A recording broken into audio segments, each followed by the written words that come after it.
Hey guys, Mathel here once again with what is the holy grail of Clown Fiesta DPS right now, the Brutus-led Sprinkler build.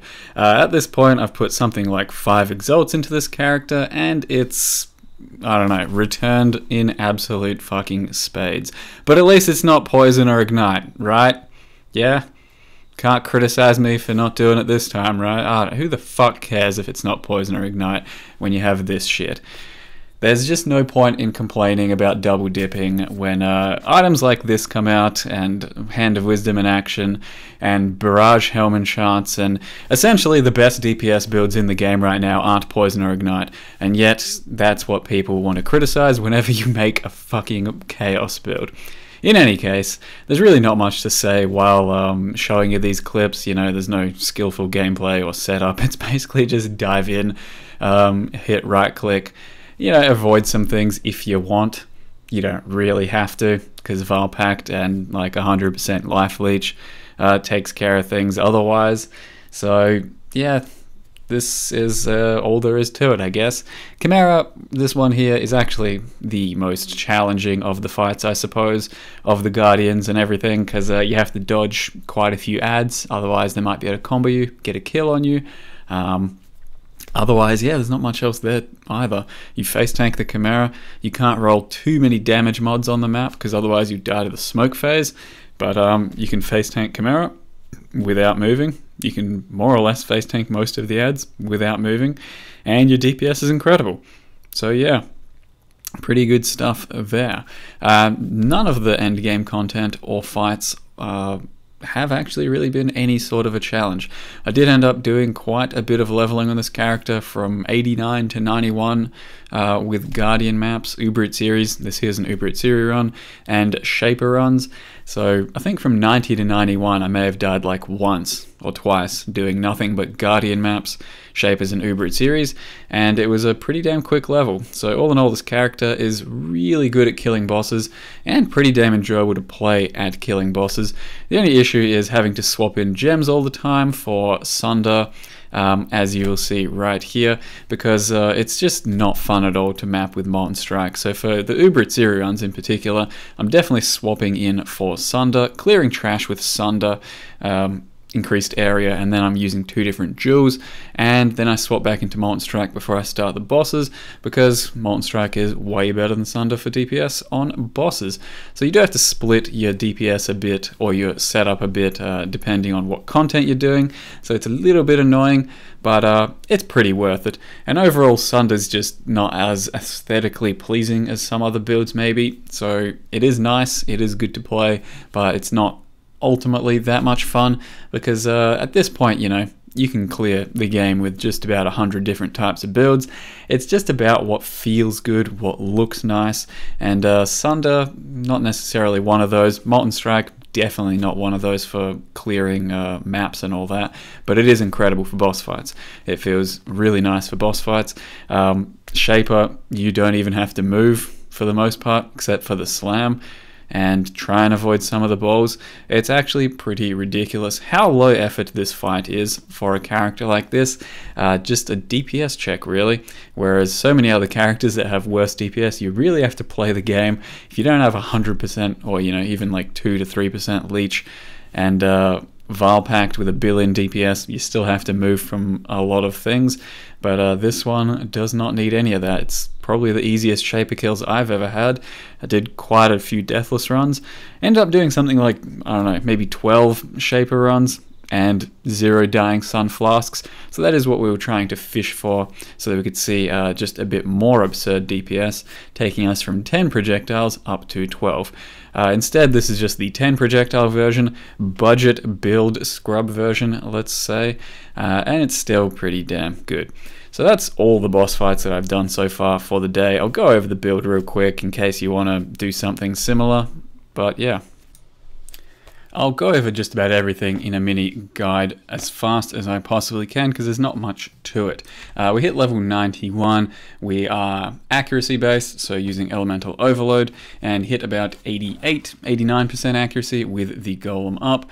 Besides that, not too much else to mention. Resists aren't too hard to get, depending on how you choose to gear.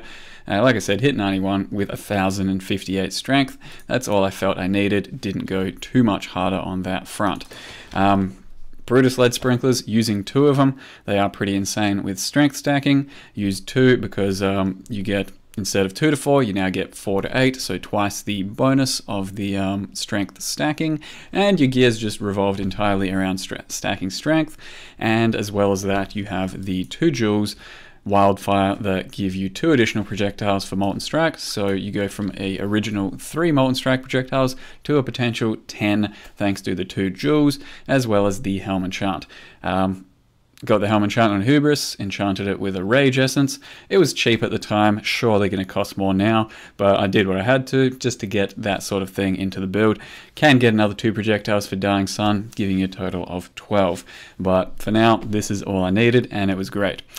Zoph's Blood gives you really good penetration, strength. It's fairly useful, by no means necessary, I would say.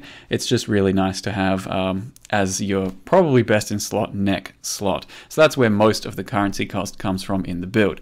Besides that, just strength, attack speed, life, strength, accuracy, weapon elemental damage, strength, accuracy, weapon elemental damage, strength, wed, life and resists on your belt, strength, resists, bit of movement speed, not even that important, and some life, and get yourself a 6-link Astral, or at least that's what I did with the Celestial Justicar cards. That was a total of like 1 Exalt. Try and roll it up if you can. I got barely any strength on this one, but it had good life and resists, so I kept it, but it's not that good. Besides that, not much else, I suppose. Just a life flask, a base ult for extra armor and all that, or defenses. Silver flask with freeze, Stibnite flask with bleed, and your Wise Oak, which will give you 20% fire penetration, as long as fire is your biggest resist, and it currently is. So that's my biggest overcapped resist, 171, and 169 is my lowest, which is lightning, so we get 10% lightning damage reduction. Besides that, that's about it there. Leap Slam, Blood Magic, Fortify, and Faster Attack setup is for movement. Our Vile Haste, increased duration, Vile Lightning Trap is the Vile skill setup. This is actually pretty important. Cast when damage taken, attached to Firestorm. Ellie Focus, Iron Will. That's your survivability against sort of ranged shit, or things that just hit you before you get a chance to react. As soon as you get hit for 2000 damage in this case, because it's level 14, Firestorm will drop. Your Savage, Cloaked in Savagery will proc because it's a savage hit, and the Firestorm will pretty much keep you up at full life as long as it's hitting anything. So you'll see that in a few of the clips that happens, and it's definitely something you need to get into your setup for this type of build. It goes a very long way. Be careful not to put your Firestorm higher than the cast when damage taken. You see it says requires level 64. My Firestorm currently requires level 64. If you level it once more right now, for example, it won't trigger when cast when damage taken goes off. So be careful of that. Over here we have Ice Golem. Use him because we need accuracy and crit for Elemental Overload. Blood Rage, use that whenever the fuck you want. It's a bit uncomfortable at times, but it's in our weapon so that it can turn it off whenever you want just by pressing X, your weapon swap, and back in. And Ancestral Protector, you drop him because he gives you something like 20% more attack speed while he's active, and a bit of extra damage too. So a large amount of increased attack speed, and gives us, 20% almost damage gain as well. Very useful to have. Don't need to attach any links to him.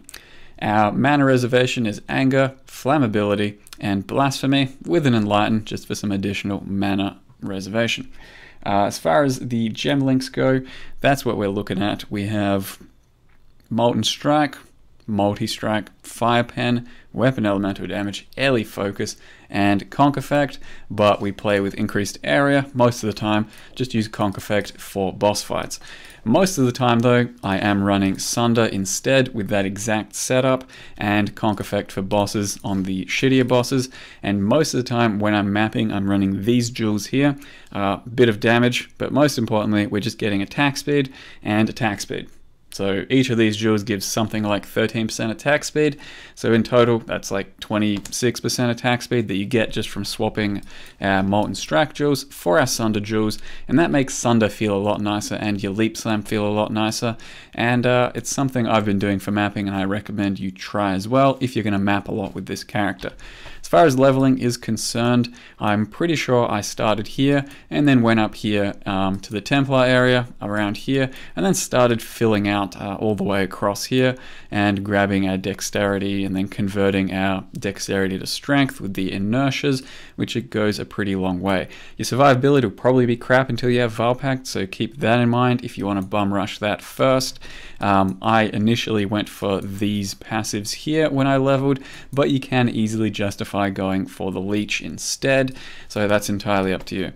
I think that's about all there is to say about this build. There are other variants you can play that people have made without Elemental Overload. Just go for RT instead. You don't need accuracy that way. I think it should be a bit less damage though. Entirely up to you. A few other ways you can take this build. This is just what I decided to play and how I decided to build my character, and that's about it for it. It's pretty fucking overpowered, especially for its cost, so if you feel like ruining the game for yourself, enjoy. That's about it for this one, guys. It was fun, it was fairly quick, didn't play too long I don't think on this character.